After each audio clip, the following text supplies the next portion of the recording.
নমস্কাৰ বন্ধু বান্ধৱীসকল, মোৰ নাম চন্দন। আজি আমি কোনো ভিডিঅ' ষ্টেটাছ বনাবলৈ অহা নাই। মই লৈ আহিছোঁ আপোনালোকৰ বাবে কেইটামান অসমীয়া শায়ৰী, যিকেইটা আপোনালোকে শুনি পেলাই নিশ্চয় ভাল পাব।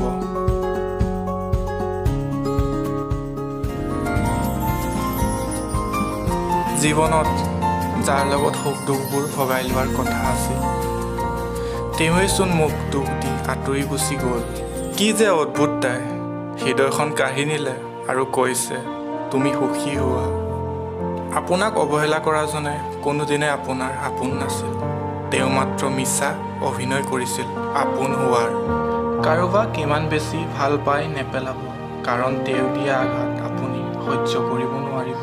আচলতে যি মানুহৰ মনটো পৰিষ্কাৰ হয় ন, সেই মানুহৰ ভাগ্য একেবাৰেই বেয়া হয়। প্ৰতিজনৰে মোবাইলত এনেকুৱা এটা নম্বৰ থাকে যিটো ডিলিট কৰিবলৈ মন নাযায় আৰু যিটোত ফোন কৰাৰ অধিকাৰ হেৰাই যায়।